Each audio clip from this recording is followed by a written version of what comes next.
So after you get out of federal prison and get to the halfway house, you immediately begin to think, what can I now do to get from the halfway house to home confinement to probation?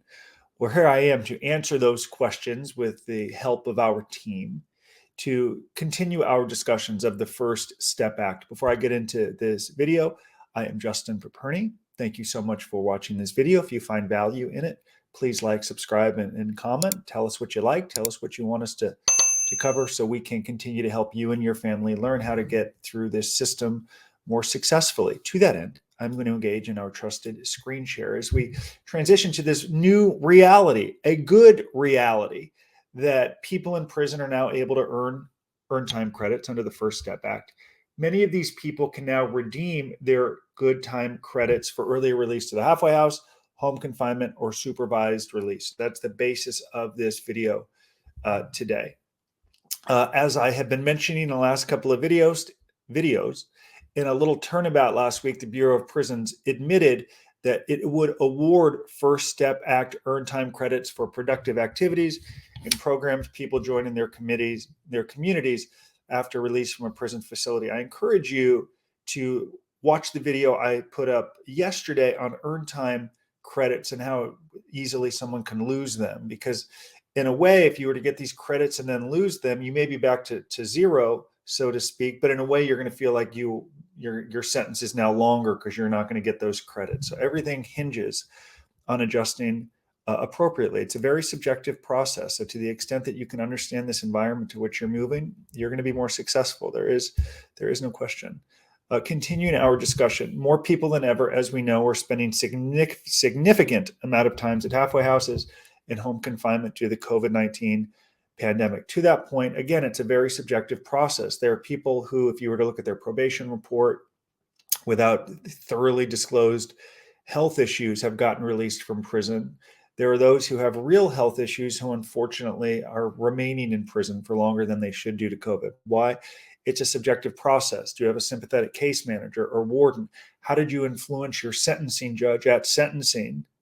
Because that sentencing judge a year, 2, 3, 4 years from now could be the one to play a role in granting the compassionate release. Too many defendants outsource work to lawyers.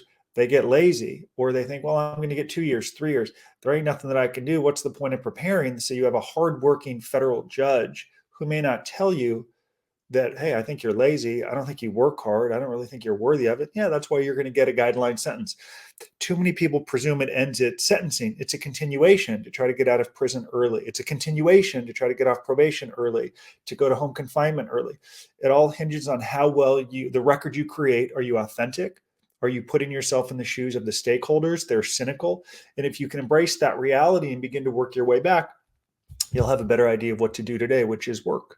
Only you can do the work that's going to influence a sentencing judge, case manager, or probation officer. I was speaking with a reporter yesterday talking about why defendants need to work hard. And I said, the federal judge did not have his professor in law school sit for the bar exam. The judge did it. He did the work. Same thing for you as a defendant. Your lawyer may speak, but only you can do that work. Only you can take that test. You got to work. In the COVID era, thousands of people are spending a year or more serving the end of their federal sentence on home confinement. As of last week, they can earn time credits and accelerate their release from custody. To that end, several people on our team, Alap, Tina, Kayla, all got, they're all moving to home confinement in months, and in one case, a year early, getting the ankle bracelet off, really feeling free. It's really awesome. Naturally, the BOP opposed this approach. but has retracted its position. Naturally, the Bureau of Prisons is going to oppose taking nonviolent first-time offenders off early, considering they pose no risk to the community. Naturally, they're going to want us to continue to spend our tax dollars to warehouse people that don't need to be warehoused. Without this scrutiny and legislation and people really fighting and working and advocating, it would not have happened. I think it's so funny when I read that they opposed it. Especially because they're data-driven, because the data shows the majority of people released from COVID have thrived and there's no need to go back to prison. It's only data-driven when it's in their interest. When it's not in their interest, they blanketly throw out, well, it's going to be a threat to the community. It's hilarious. The BOP's initial view. The BOP initially proposed that earned time credits under the First Step Act can be earned while an inmate is in BOP facility and will not be earned if a prisoner is in a residential reentry center or home confinement. The BOP's interpretation of the First Step Act in this regard was incorrect and inconsistent with the goals of the First Step Act. Therefore, the BOP was forced to retract its position last week publicly. Before the rule was published on the 13th of January, critics of the BOP's original approach suggested the BOP needed to revise its approach and allow people to earn time credits while in the halfway house and home confinement. Specifically, Congressman Jeffries stated vocally, "I see no reason to make individuals in residential reentry centers or in home confinement ineligible to earn time credits. Congress should have used a narrower definition or excluded certain categories of individuals based on where they served their sentence, but it chose not to do so. Thankfully, the BOP considered the comments and many others." Now, keep in mind, as we know, I'll say it again and again and again, we're dealing with human beings. We're dealing with people who may not like that you're going to get out of prison sooner, or they don't want you to go to home confinement or probation sooner. They could be jealous. They could just be jealous of you that you're returning to a family and a community and a job and you have stability, and they're stuck in this dead end job.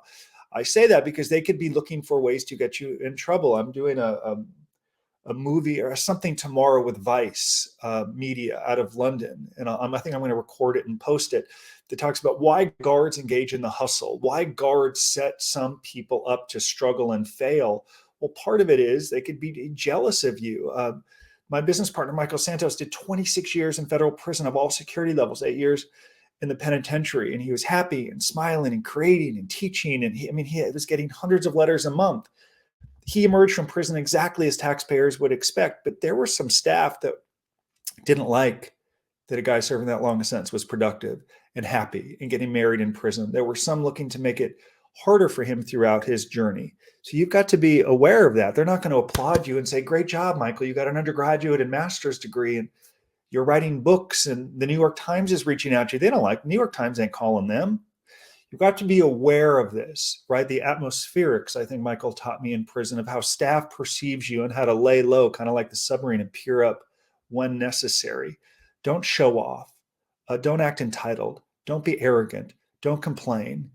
These things matter because they're watching. And there will be some staff right now sitting in a halfway house somewhere in America thinking, "I can't believe we let these inmates out early. This is terrible. This is awful. They should, if anything, they should be in prison longer, not shorter."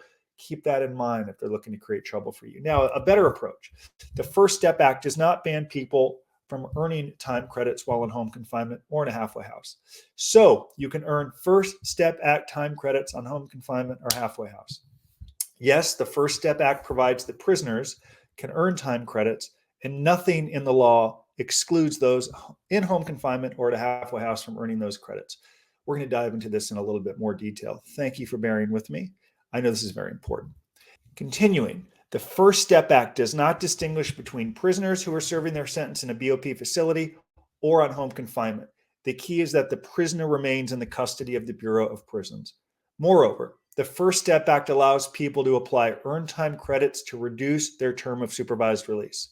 Since earned time credits earned while at the halfway house or home confinement can be redeemed for time off supervised release yet to come, there's a benefit, an incentive for people to keep earning time credits. It's very simple. To the extent that you continue to enroll in programming and get these credits, you do it. Again, enroll in as much as you possibly can. Put them in your pocket like money to be spent at a later date.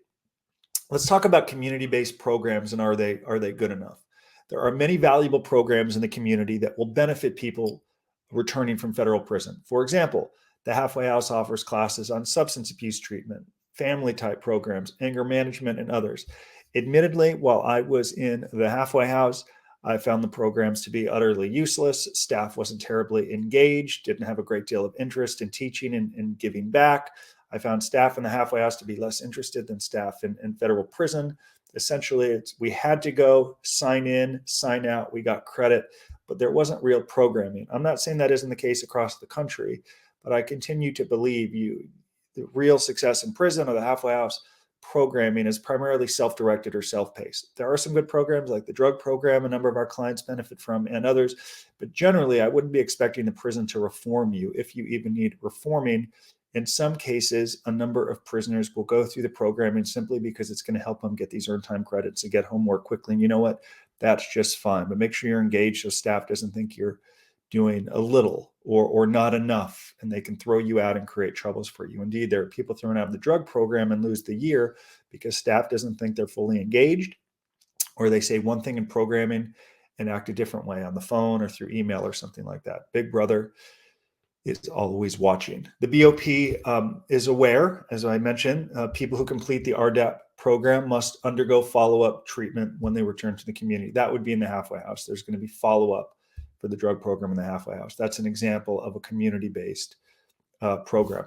Last week, the BOP agreed that people in pre-release custody, whether in a halfway house or home confinement, will remain eligible to earn First Step Act credits. They can then apply their earned time credits towards transfer to supervised release. I think that's a really good thing.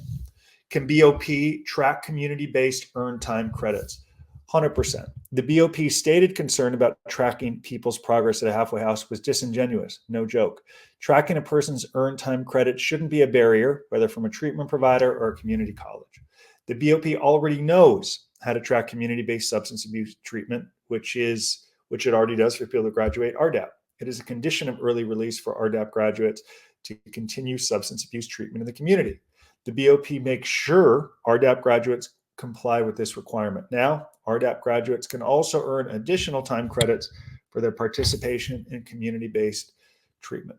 Opportunities to gain additional earned time credits in the community are plenty, and the BOP should facilitate and encourage them. Should and actually do are two totally different things.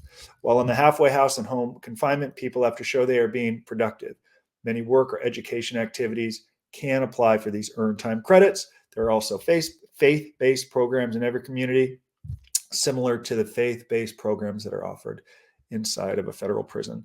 I'm going to wrap up this blog here. As a reminder, you can read the whole blog and every blog we've produced in this series at prisonprofessors.com. And we're going to continue to knock out this content. And while there are changes to, not so much changes to the law, but based on the interpretation, you can already see the BOP they interpreted the law differently in a way that would keep people in prison longer. Now they've been sort of forced or cajoled to make these changes, which are good. So as changes come, or if interpretations change, we're going to address them. To conclude, allowing people to earn First Step Act time credits during their home confinement or halfway house is a huge step forward. Congress, the BOP, and the DOJ must continue, in our opinion, to expand the impact and reach of the First Step Act for people willing to work harder or on rebuilding after federal prison. So I will close this 14, 15-minute video with something we address in all of our videos. The days of being able to sit back and sleep in prison compared to someone who's working hard all day, those days have changed. When I was in prison, when Michael Santos was in prison, it didn't matter what you did all day. You couldn't advance your release date. That has totally changed with the First Step Act. So you should embrace it. You should own it. And while no one wants to go to prison, this is a time to go because it will ensure that you can get out of there as quickly as possible, presuming you're willing to do the work, presuming you're willing to understand that environment, presuming you understand your tendencies and don't get trapped into the prison hustle and associating with people who have interests that are antithetical to yours. If you work and create and enroll in this program, and you'll get out more quickly in life on the other side, the hardest part will be easier. Again, thank you for watching. Please subscribe, like, and comment if you find value. Today's the 25th of January, 2022. I will return tomorrow, the 26th, with another video and our continuing coverage of updates, big developments through the First Step Act. Thank you. Bye-bye.